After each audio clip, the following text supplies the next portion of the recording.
c'est parti pour la semaine 12.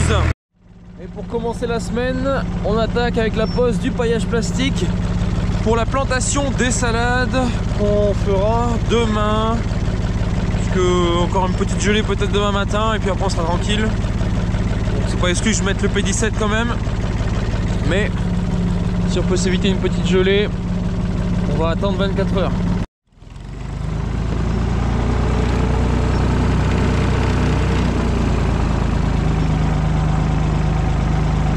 Et ça va très bien.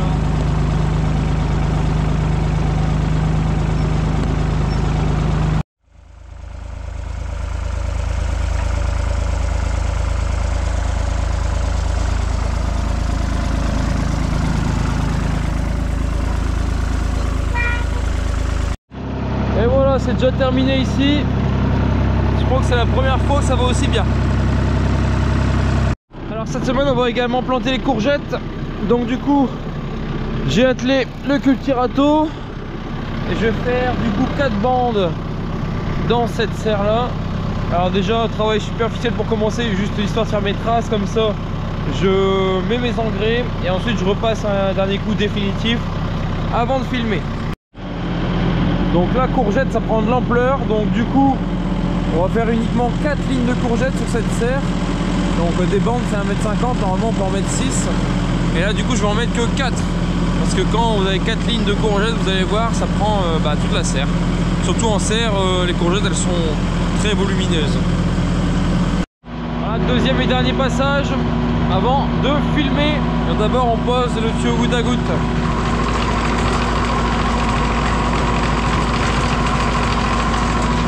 La terre sous serre, ça va tout seul.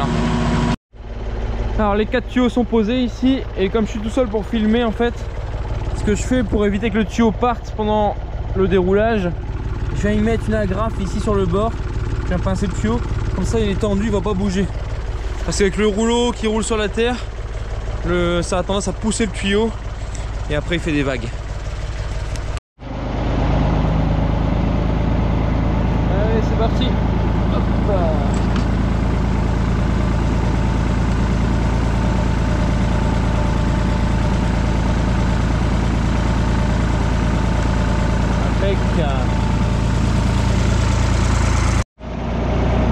Et voilà, c'était la dernière. On attend les plans maintenant. Ça va arriver dans la semaine, courant de la semaine. Allez, on rattaque ici avec le cultirato à l'extérieur pour préparer les semis, les premiers semis d'extérieur, à savoir betterave, navet, carottes, radis. Et normalement ici au bout je vais mettre quand même un peu de pommes de terre. Alors oui c'est après pommes de terre, mais c'est juste pour en dépannage, ça va être quoi? Ça va être 8 lignes, un aller-retour. Pour commencer assez tôt l'extérieur, pas devoir courir dans l'autre parcelle pour chercher les pommes de terre. Puis surtout comme ça après les autres pommes de terre je vais les planter beaucoup plus tard, enfin, je me laisse le temps.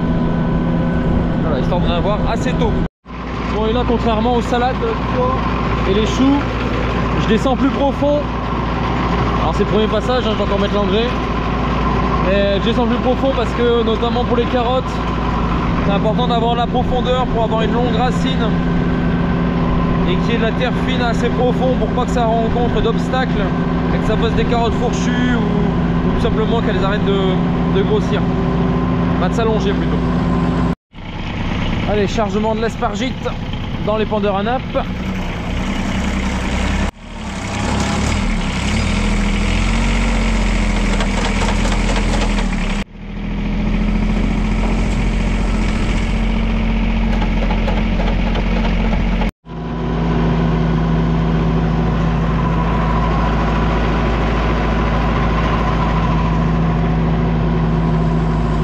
Allez, dernier coup de cultirato pour les semis.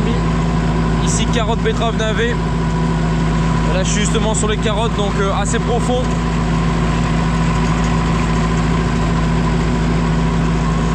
Je vais finir la première partie ici, mais après la nuit arrive, donc je ne finirai pas aujourd'hui. Donc il me restera à passer là pour les radis et au bout pour les pommes de terre. Ici pour tous les semis d'hiver, c'est ok. Allez, on reprend aujourd'hui avec la herse rotative, ce que je dois préparer pour les pommes de terre, parce que forcément pommes de terre on travaille à plat, pas sur but. Enfin, pour la plantation du moins, ça fait des buts après, mais il faut planter sur du plat. Et j'en profite aussi avec la rotative de faire refaire mes petites allées, mes petites dessertes là, refaire au propre ici, pour qu'on puisse être à l'aise. Préparation pommes de terre ici. Donc il y aura un aller-retour sur environ 140 mètres.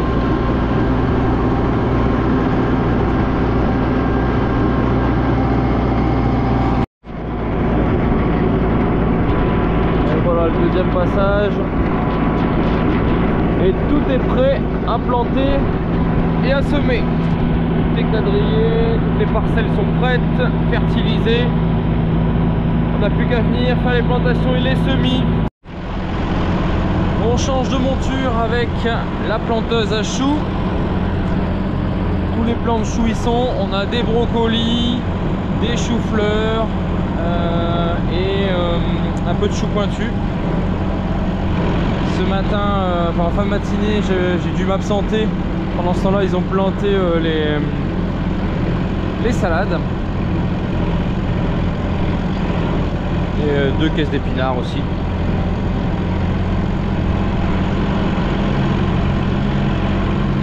Et on va tout au bout pour planter les choux. Bon là je profite d'avoir un stagiaire pour mettre sur le tracteur. Et du coup ça l'éléphant qui plante à l'arrière.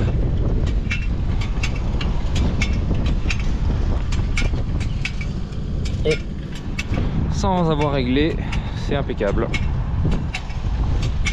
Juste la motte qui est recouverte, bien dans le frais.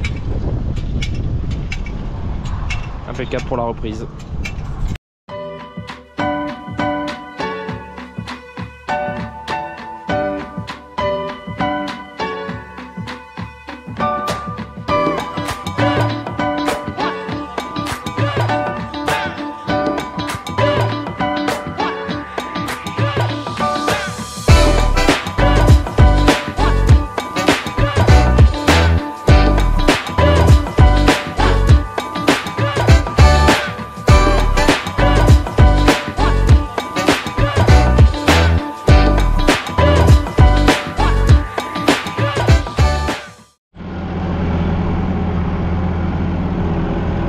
Allez, à peine fini les choux, on change de monture pour la plantation des pommes de terre.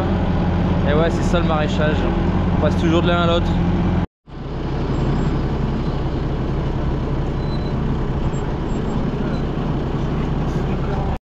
Donc là j'ai pas parlé de la variété, on a planté, du coup on vient de finir là les Adora. Donc Adora c'est une pomme de terre précoce. J'avais pris une première partie en livraison précoce justement plantée maintenant. Donc ça c'est fini. Et en fait il me reste ça de terrain. On a planté assez près. C'était du gros plan donc ça part très vite. Du coup j'ai mis un peu de binge. Je mets un peu de binge pour finir. Ça me permettra d'avoir la binge un peu précoce. Parce que j'ai toujours des gens qui demandent absolument de la binge le plus tôt possible. Donc comme ça pourra les satisfaire. Et voilà, plantation de pommes de terre déjà terminée. Il n'y a plus qu'à passer au semis. Je ne sais pas si je vais attaquer aujourd'hui, parce qu'on a d'autres bricoles à faire. On doit trier des pommes de terre notamment. Donc on verra si j'attaque ça en fin d'après-midi, si c'est pour demain. Et je me pose la question si je mets un P17 ou pas sur mes salades. Parce que les matinées sont fraîches, on n'est pas à l'abri de quelques petites gelées. On va voir ce qu'on a en stock déjà. Et on enchaîne avec le semoir. Ah, c'est une vraie tournante aujourd'hui hein. En fait là je vais venir semer au moins les radis pour commencer. Parce que si on met le P17 on va couvrir les radis avec. Tandis que là après c'est le reste des légumes qu'on ne va pas couvrir. Allez, on démarre la prise de force. Ah, t'as bombré comme tu veux, ça craque toujours. Hop.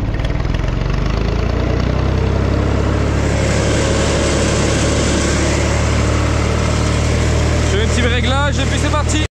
Alors bilan des courses, mitigé parce qu'en fait avec le disque qui est adapté pour les radis, c'est-à-dire avec des gros trous, parce que des radis c'est quand même d'assez grosses graines par rapport au reste des légumes. Donc je suis obligé de mettre mon disque à gros trous, mais le disque à gros trous c'est qu'un 100 trous sur le disque et pas un 248. Pourtant le radis ça sème à une densité assez élevée. Et donc là j'ai pu mettre qu'à 35 radis par mètre linéaire, ce qui est pas beaucoup, surtout en 4 ans. Donc clairement c'est pas assez. Donc bon, ça fera l'office d'un essai, on verra si le fait de semer précisément ça nous apporte un gain, et peut-être que la sous-densité ça permettra d'avoir des plus beaux radis, je sais pas. En tout cas ce que je vais faire c'est qu'entre les 4 lignes je vais venir avec mon semoir manuel pour faire un complément de densité, et puis que ça permettra de voir la différence entre les deux semis. Alors ça c'est une technique pas du tout catholique que je viens d'inventer, parce qu'en fait bon, le sol est humide, mais pour la reprise des salades il se peut que des fois il suffit qu'elle soit sur une paire de mottes sèches, voilà, et ça peut limiter la reprise. Bon, une fois qu'il y a 1 cm de racine il n'y a plus de problème hein. Mais là plutôt que d'installer l'irrigation pour ça, j'ai trouvé ce système, c'est vraiment pas mal. Bon par contre ça convient uniquement sur paillage plastique forcément, parce que vous n'allez pas avoir cet effet étalement sur la terre nue, ça va s'enfoncer directement en terre. Donc là sur le plastique, avant de pénétrer ça s'étale, et du coup il y en a largement assez par plan. Allez, on arrête pour aujourd'hui. Vous voyez derrière qu'on a mis les voiles de forçage, de protection hivernale, c'est quand même décidé. Et donc demain il me reste plus qu'à semer le reste des légumes. Allez, ce matin mercredi on enchaîne avec la fin des semis ici.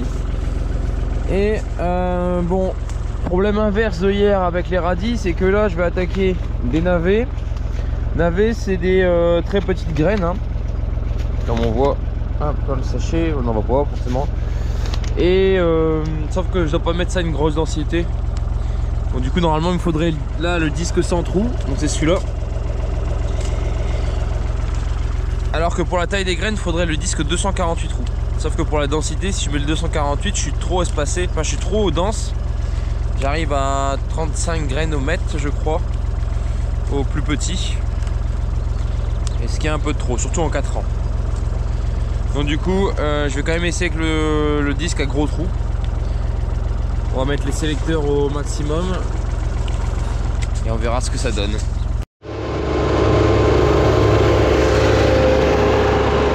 ben c'est pas si mal en fait, il n'y a pas beaucoup de doublons, donc ça va le faire. Voilà, c'est parti.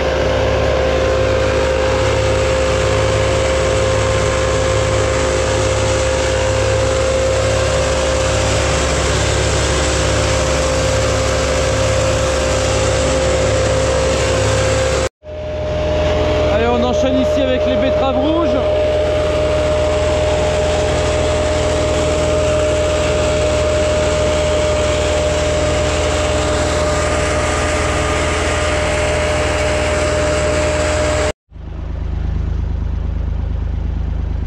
Allez, on passe maintenant aux carottes, donc changement de disque. On était sur du 100 trous ici, assez gros. C'est du combien ça? 1,25 mm. Et là je passe sur du 248 trous à 0,8 mm pour les toutes petites graines de carottes. Vraiment c'était l'idéal pour les navets, mais bon, en densité j'aurais été trop élevé.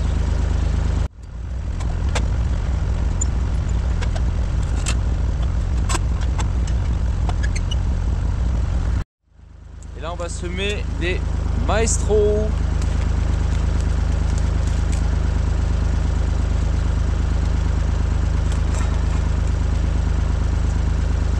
Ce que j'aime bien aussi chez cette boutique, c'est qu'ils font des sachets refermables avec des pressions là. Ça c'est bien quand tu n'utilises pas toujours toutes tes graines tout de suite. Tu peux refermer, ou même pendant que tu es en train d'utiliser, bah ça évite de tomber.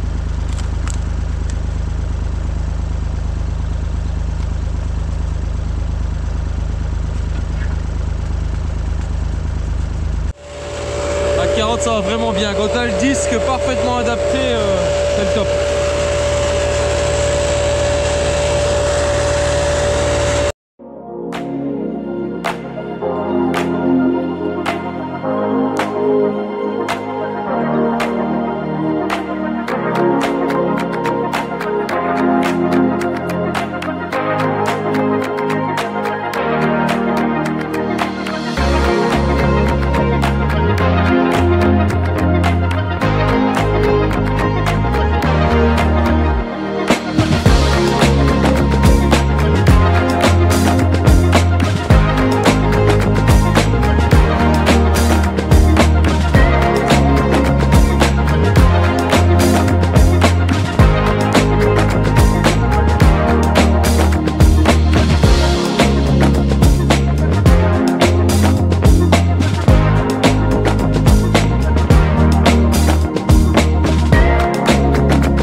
Et voilà, c'est fini pour les premiers semis.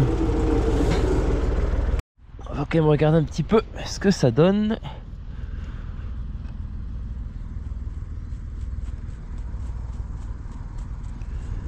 Hop, ici. On voit, il y a 1 cm. Donc ça, c'est impeccable. Dans de la terre fine. Voilà.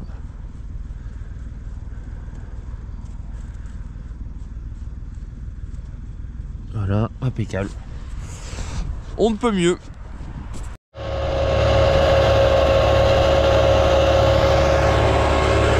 Bon alors finalement ça n'était pas terminé avec le semoir.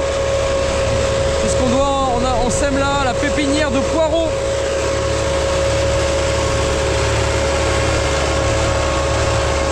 Avec une technique de préparation de terre très particulière.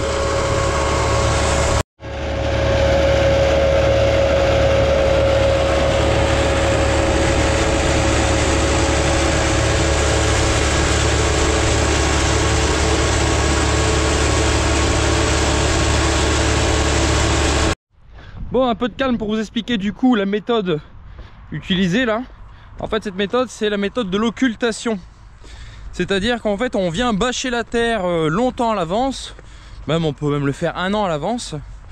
Et le fait de bâcher, donc on abrite le sol de la lumière. Il n'y a pas de lumière, c'est complètement occulté. C'est pour ça qu'on dit occultation. Par contre, ça réchauffe quand même. Et surtout avec une bâche noire. Vous savez, quand vous avez un t-shirt noir, vous avez plus chaud que quand vous avez un t-shirt blanc. En fait, ça absorbe plus la lumière, donc du coup ça réchauffe fort. Et du coup on a de nombreuses levées de mauvaises herbes qui se font en dessous.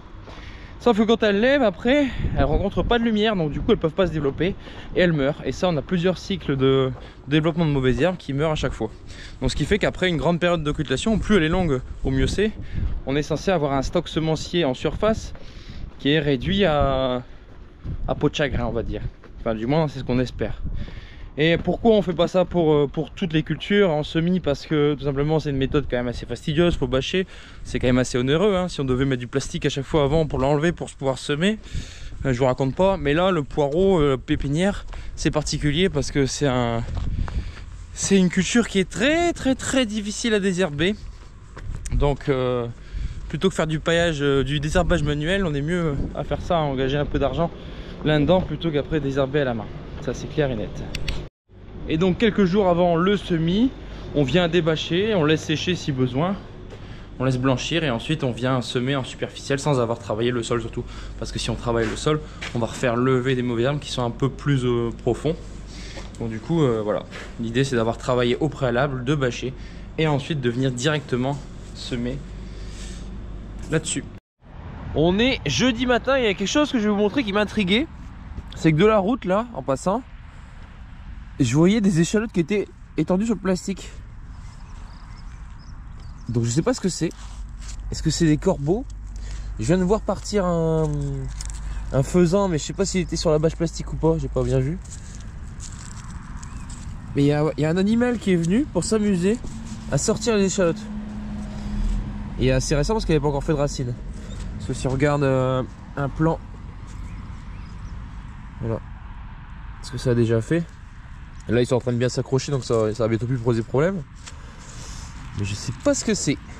Mais ça ressemble vraiment à du corbeau ça. Parce qu'ils aiment bien s'amuser à retirer.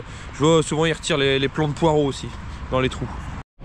Ce matin je suis également dans le compost. Je suis parti chercher 2 remorques là pour la fertilisation des pommes de terre. Donc du compost comme l'année dernière de fumier de volaille.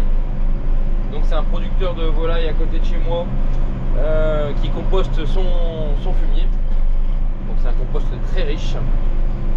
Et donc c'est très bien pour les pommes de terre. Donc on va aller mettre ça sur la parcelle. Et en attente d'être répandu. Peut-être aujourd'hui, mais c'est pas sûr. Ça sera peut-être la semaine prochaine, on verra.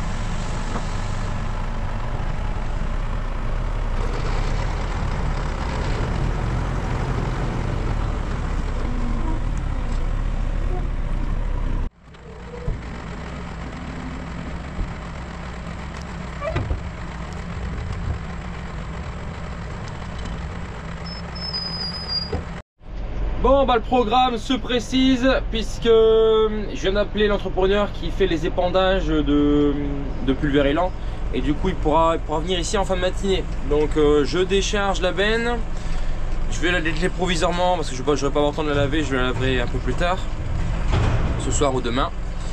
Et j'attelle la fourche et la masse derrière forcément pour le charger. Et donc on aura de l'aspargite à faire, du gypse. Et on va essayer le compost, mais c'est pas dit que ça va parce que son épandeur c'est pas certain en fonction de l'humidité et de la granulométrie du compost si ça va aller, il me dira. Allez, go. Et là je suis en train de me faire charger pour ma deuxième et dernière benne. Parce que là du coup j'aurais eu 30 tonnes, j'avais 15 tonnes sur la première, j'ai demandé de bien charger qu'on sera bien à 15 tonnes aussi sur la deuxième. Et quand ça fait 30 tonnes, il y a 3 hectares là-bas pour les pommes de terre, donc ça fait 10 tonnes hectares, c'est exactement ce qu'il faut. Allez, la deuxième.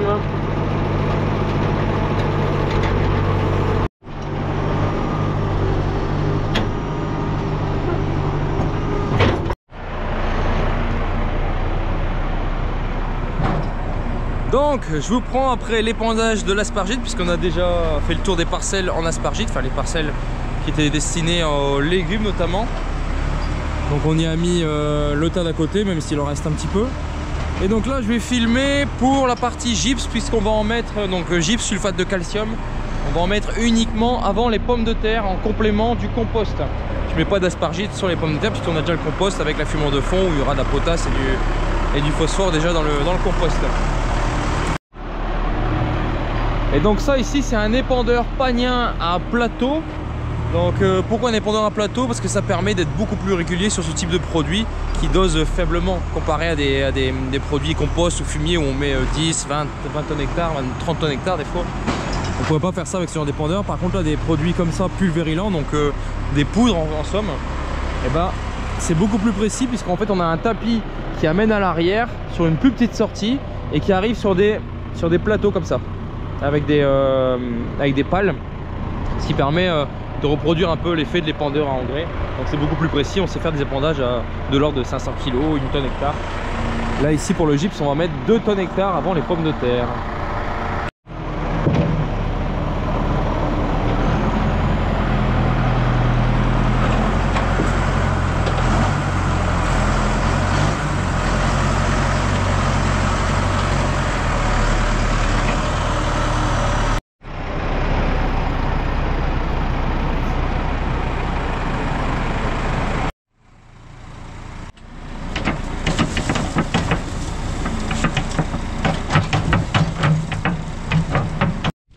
Allez, c'est parti ici pour le gypse. Donc on voit c'est blanc, hein.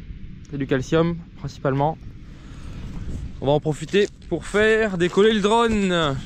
Je vous montre tout ça.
Là on est en train de faire un essai avec le compost. Et ça a l'air plutôt pas mal parce qu'on avait peur qu'avec le compost humide c'est tendance à voûter. Et ça se dégage bien grâce au tapis assez large en dessous, au tapis en fond mouvant là.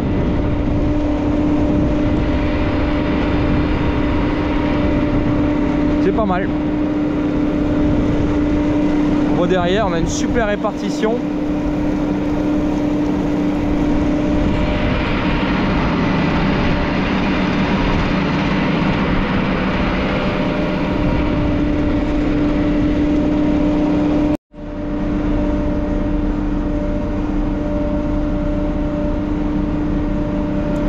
C'est vraiment bien, ça va le faire. Et voilà, c'est fini. Retour au bercail. Donc l'objectif maintenant c'est d'aller travailler un petit peu cette terre pour enfouir ce qu'on a apporté déjà. Et puis pour que lors du prochain séchage, puisque là ça va tremper un petit peu il paraît. Il parle d'un peu d'eau pour la semaine prochaine. Qu'on puisse y revenir un peu plus rapidement pour ensuite envisager les derniers travaux avant la plantation. Allez, on démarre le déchômage. Première préparation avant les plantations de pommes de terre. Donc l'idée ici, c'est d'aller travailler de façon superficielle, hein, mais même si avec cet outil c'est très difficile d'être superficiel. C'est des grosses dents, donc pour faire un minimum de travail, il faut un peu de profondeur. Bon, on doit être à une dizaine de centimètres. L'idéal ce serait un déchômeur à disque.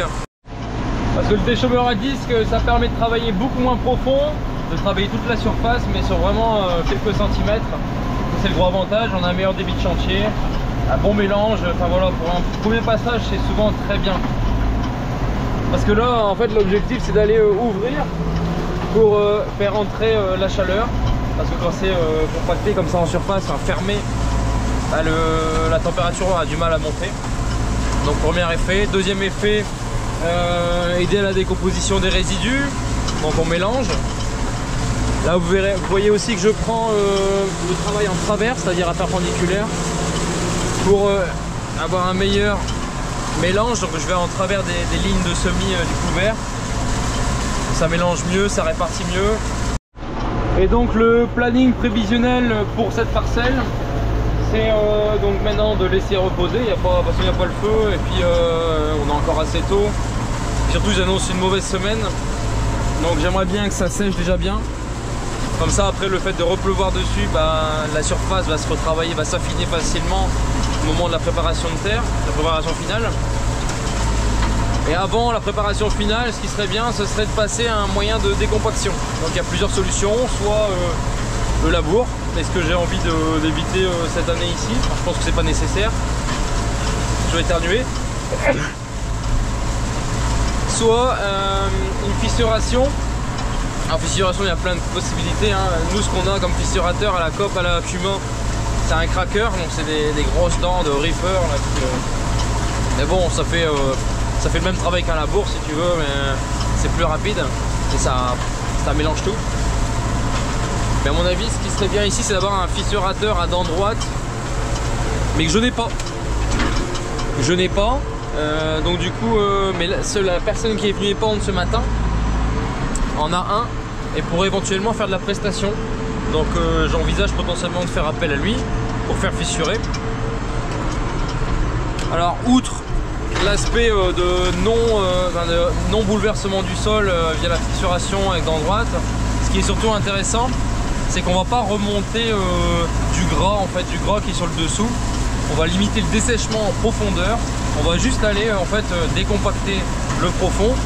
Et nous on travaillera de façon avec de la terre fine sur la partie superficielle uniquement. Parce que je limite uniquement ce que je suis en train de préparer là. Et normalement l'idée c'est qu'avec un fissurateur, on passe ici après, mais qu'on voit pas forcément où on est passé. Puisque c'est pas censé bouleverser trop de terre.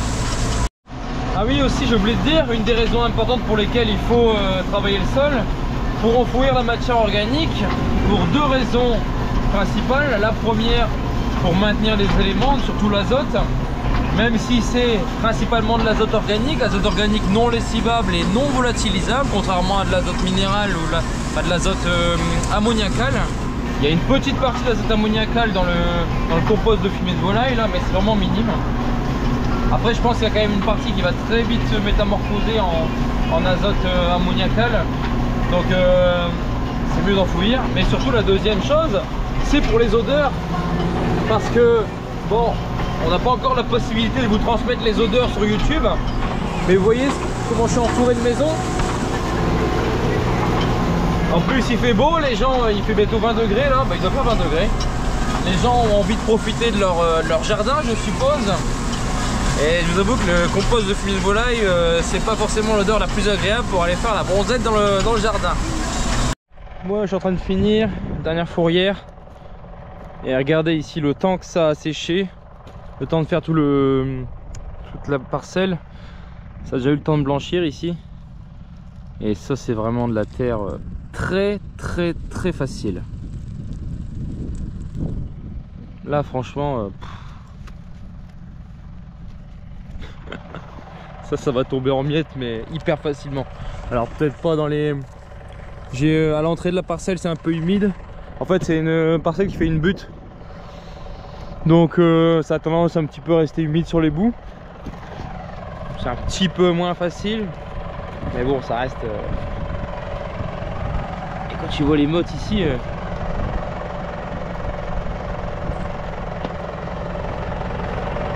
Trop facile. Allez, on est vendredi et dernier sujet de la semaine. Il y en aura eu, hein. Je pense que la vidéo va être assez longue. Plantation des courgettes qu'on a reçu hier, je crois, ou avant-hier. Hier. Des beaux plants de courgettes là, qu'on va mettre ici sous abri. On a 390 plants, je crois, un petit 400 plants. Enfin, je sais plus, mais je sais qu'on doit en mettre un tous les 60 cm. Donc au milieu de chaque bande plastique 60, et puis 4 lignes sur les 9 mètres de la serre quoi. Et toujours donc bien garder un bon écartement entre deux bandes, parce que courgettes sous abri c'est toujours beaucoup plus vigoureux et beaucoup plus luxuriant qu'à l'extérieur. Donc pour savoir passer avec une brouette entre deux, il faut au moins ça. Alors juste un petit changement pour cette année, j'en mets un peu plus puisque l'année dernière je mettais 3 lignes, cette année j'en mets 4. Premier avantage c'est que du coup ça me fait une serre complète, enfin un tunnel complet. Et deuxième surtout c'est que ce qui m'intéresse c'est d'en avoir beaucoup au démarrage.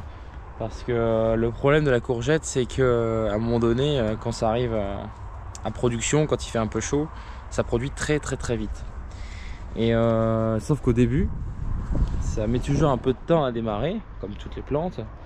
Et c'est là que c'est le plus intéressant d'en avoir parce que c'est la nouveauté, c'est les premières courgettes de l'année. En plus sous abri, on n'a pas beaucoup de courgettes sur le marché. Donc c'est hyper intéressant et à chaque fois on se dit c'est dommage qu'on n'en ait pas plus. Et puis après, quelques semaines plus tard, on se dit wow, on en a vraiment beaucoup, qu'est-ce qu'on va faire avec? Donc bon, comme on dit toujours, vaut mieux en avoir trop que pas assez. Donc c'est vraiment pour le démarrage de la saison que j'en mets beaucoup. Et après il faudra trouver forcément un autre marché pendant la grosse période de production parce que quand il fait chaud vraiment ça produit très fort et très vite. Donc là pour la première bande on avait un petit guide à 60 cm pour faire les trous. Parce que bon malheureusement j'aurais pu mettre à 50 mais en serre je préfère 60 cm comme c'est beaucoup plus luxuriant. Et là sur le paillage il y a des marquages à 50, donc ça aurait été bien, mais du coup comme c'est 60, on a pris un petit guide, on a pré-perforé ici, comme ça Franck il a plus qu'à planter, et pour les bandes suivantes on n'aura plus qu'à se mettre en face. Donc Samuel il dispose les plants, Franck il plante, et moi ce que je vais faire c'est qu'avec le motoculteur je vais venir un peu égaliser les petites buttes ici, puisque quand on va devoir venir avec la brouette pour les récoltes, ce sera beaucoup plus agréable. Même l'idéal serait que je vienne rouler pour damer un peu la surface. Parce que c'est assez meuble après le motoculteur.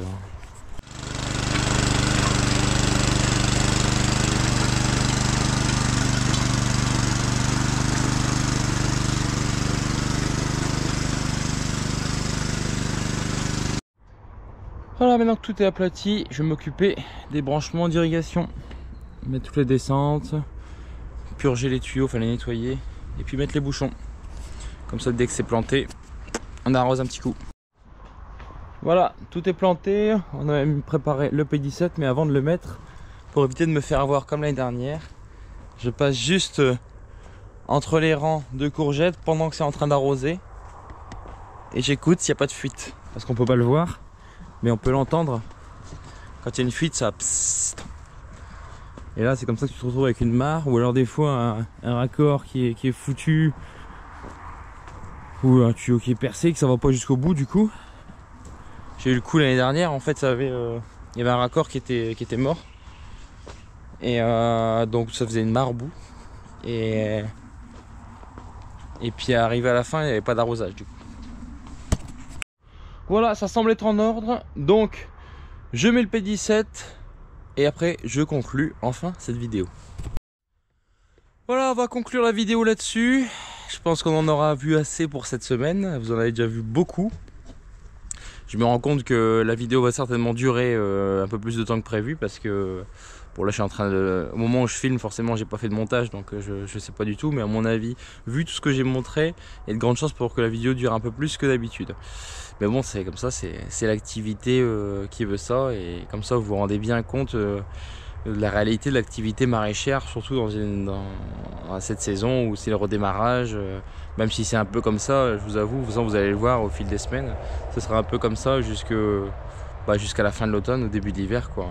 Généralement, c'est très actif pendant 8 à 10 mois. Et il y a 2-3 mois qui sont un peu plus calmes, même si c'est... toujours assez actif. Enfin grosso modo en fait dans le maraîchage ce que je dis toujours c'est qu'on travaille avec le soleil. Donc lever du soleil, coucher du soleil. Donc en hiver c'est un peu plus cool. Mais en été ça fait des sacrées journées quand t'as le soleil qui se lève à 4h30 et qui se couche à 22h. Voilà, tu veux pas en louper une miette. Donc c'est vrai que des fois, oh, j'arrive plus à parler. C'est vrai que des fois quand t'as une petite pluie en été là, dans une période chargée, ça t'arrête dans ton travail, mais des fois t'es assez content, ça fait un peu de repos. Bref, comme je dis toujours, je me plains pas, c'est un choix et surtout c'est une passion. Donc encore merci à vous d'avoir regardé cette vidéo jusqu'au bout. Rendez-vous la semaine prochaine.